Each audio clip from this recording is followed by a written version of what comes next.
ഞാൻ ശ്രീജ 2025 ജൂൺ 23. ആഗോളമായി സംഘർഷങ്ങൾ അതീവ ഗുരുതരമായ ഘട്ടത്തിലാണ്. ഉക്രൈനിന്റെ തലസ്ഥാനമായ കീവ് ഇന്ന് രൂക്ഷമായ ഡ്രോണിയും മിസൈൽ ആക്രമണങ്ങളും നേരിട്ടു. 9 പേർ കൊല്ലപ്പെട്ടു, 33-ൽ കൂടുതൽ പേർക്ക് പരിക്കേറ്റിട്ടുണ്ട്. നിരവധി കെട്ടിടങ്ങൾ തകർന്നതിനാൽ പൊതുജനങ്ങൾ ഭീതിയിലാണ്. അതേസമയം ഇസ്രയേൽ നടത്തിയ വ്യോമാക്രമണം ഇറാനിലെ പ്രശസ്തമായ എവൻജയിലെയും ഫോർഡോ ന്യൂക്ലിയർ കേന്ദ്രത്തെയും ലക്ഷ്യമാക്കി. വിഷ്വൽസ് പ്രകാരം ജയിൽ ഗേറ്റുകൾ സ്ഫോടനത്തിൽ തകർന്നതായി കാണാം. സംഭവത്തിന്റെ പരിധിയും പ്രതികരണങ്ങളും വ്യക്തമല്ല. കൂടാതെ ഖത്തറിലെ ആൽ ഉജൈരിയു എസ് ആധാരിയിലേക്കുള്ള മിസൈൽ ആക്രമണവും റിപ്പോർട്ട് ചെയ്തിട്ടുണ്ട്.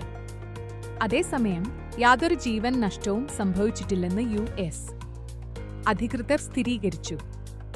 ലോകമാകെ ഉയർന്നിരിക്കുന്ന സംഘർഷഭീതിയും സുരക്ഷാ ആശങ്കകളും. കൂടുതൽ വിശ്വസനീയ വാർത്തകൾക്കായി ഞങ്ങളോട് തുടർന്ന് ചേർന്നിരിക്കൂ. യൂറോപ്പ് വാർത്ത വിഷയം.